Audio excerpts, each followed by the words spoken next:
Bueno, cordial saludo. Mi nombre es Edir Atilúa, ingeniero civil.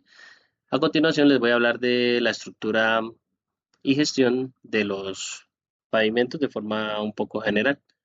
Tenemos la estructura de los pavimentos, que su principal función pues es el soporte y la disipación de los esfuerzos que generan las diferentes cargas de tráfico, que cuenta con una capa superficial que se denomina la carpeta de rodadura.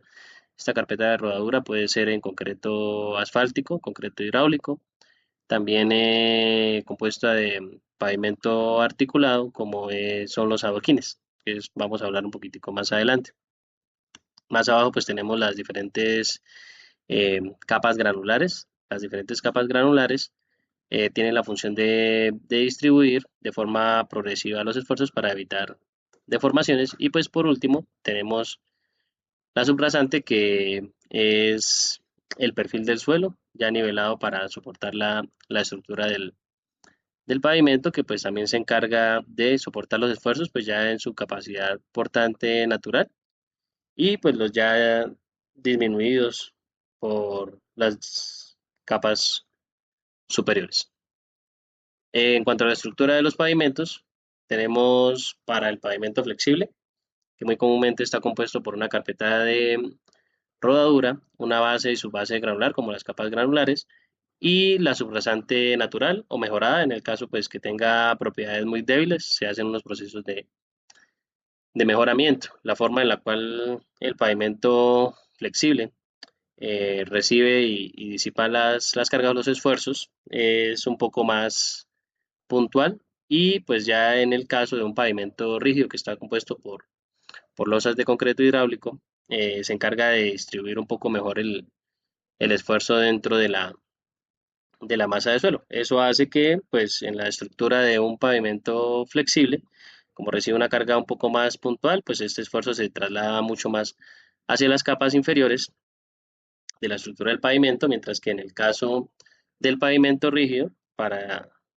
este tipo de pavimentos, pues la carga la recibe pues principalmente la losa de concreto. Entonces, el problema de los pavimentos rígidos, pues que como está siendo sometido a esfuerzos de tracción, pues el concreto es muy débil a esfuerzos de tracción, es muy resistente a esfuerzos de compresión, entonces pues puede provocar fallas en estos tipos de elementos, por eso hay que diseñarlos muy bien. Y pues también como las capas de abajo del pavimento en concreto, pues no es que reciban muchos esfuerzos, entonces muy comúnmente o va acompañado de una base o una subbase granular, dependiendo del diseño del pavimento.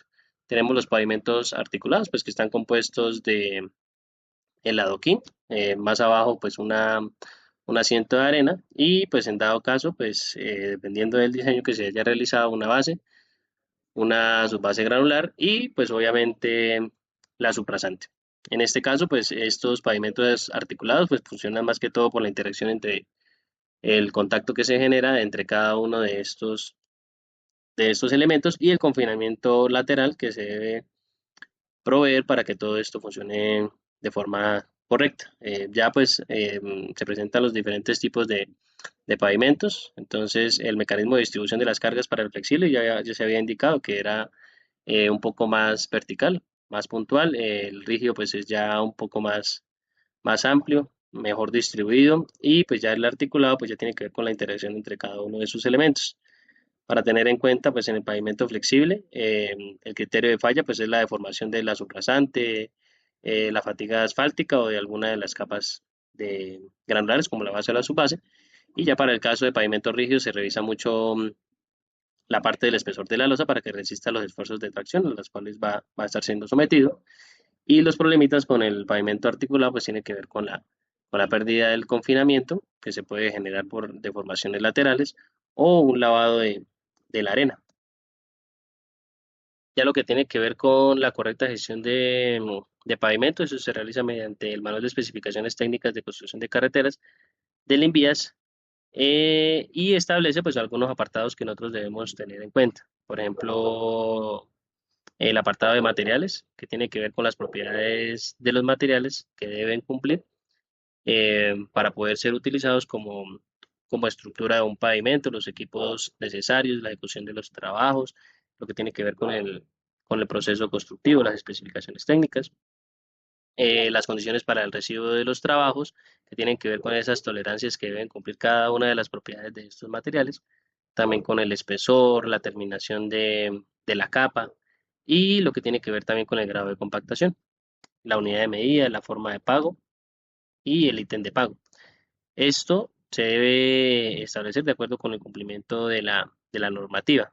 ¿Para qué? Para generar criterios de calidad y de resistencia de cada uno de estos materiales y pues prevenir las futuras deformaciones o fallas en el pavimento para que este pavimento pues alcance la vida útil por la cual fue diseñada y pues que no se presenten estas fallas antes de tiempo.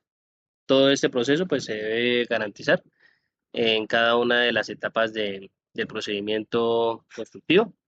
Entonces, pues nosotros tenemos etapas como la preparación de la suprasante, que tiene que ver con la nivelación y la perfilación del terreno. En caso pues de que el terreno se encuentre en malas condiciones, pues se hace un proceso de estabilización.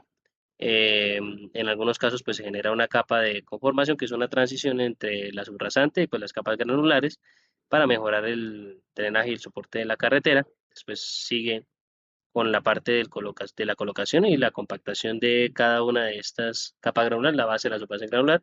Y por último pues tiene que ver con la extensión de la superficie que es la carpeta asfáltica. Entonces, en cada uno de esos elementos, pues se debe tener en cuenta que deben cumplir con el control de calidad que exige la normativa INVIAS y pues en cada uno de estos aspectos pues se tienen diferentes criterios a tener en cuenta.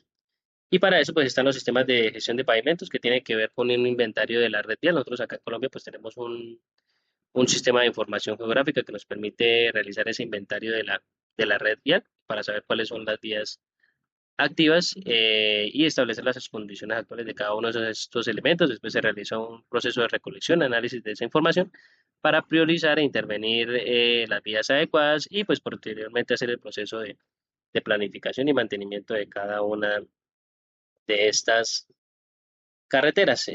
Los sistemas de información geográfica pues nos ayudan a generar procesos de mantenimiento preventivo para prolongar la vida útil y reducir pues drásticamente los costos de estos mantenimientos o de posibles rehabilitaciones que se generen dentro de las carreteras. Entonces es muy importante tener en cuenta estos sistemas para estos procesos de gestión de los pavimentos. Y pues como ya se había mencionado anteriormente, pues la idea es que no esperar a que la estructura de pavimento llegue a una falla severa, porque en dado caso pues se tendría que retirar toda la estructura de pavimento, volver a conformar y hacer los trabajos pertinentes, lo cual elevaría bastante el costo para poder rehabilitar la vía. En cambio, si nosotros realizamos un mantenimiento preventivo cada cierto tiempo, de acuerdo pues con esa gestión del mantenimiento, entonces nosotros podemos prolongar la vida útil de la estructura y, muy importante, reducir los costos. Pues en resumen, la estructura del pavimento, debemos nosotros garantizar una estructura del pavimento perfecta, de acuerdo pues con los criterios en los cuales fue diseñada. Y aparte de eso, pues una ejecución precisa con un muy buen control de los materiales para poder asegurarnos de que se cumpla la vida útil de la estructura del pavimento. Y por último, pues en la última etapa, ya cuando la estructura del pavimento está construida, debemos garantizar una gestión inteligente de esa información mediante los sistemas de información geográfica y otras tecnologías para poder garantizar un muy buen mantenimiento preventivo y también proactivo con el fin de prolongar la vida útil de la carretera. Estas fueron las referencias que se utilizaron para la presentación. Muchas gracias.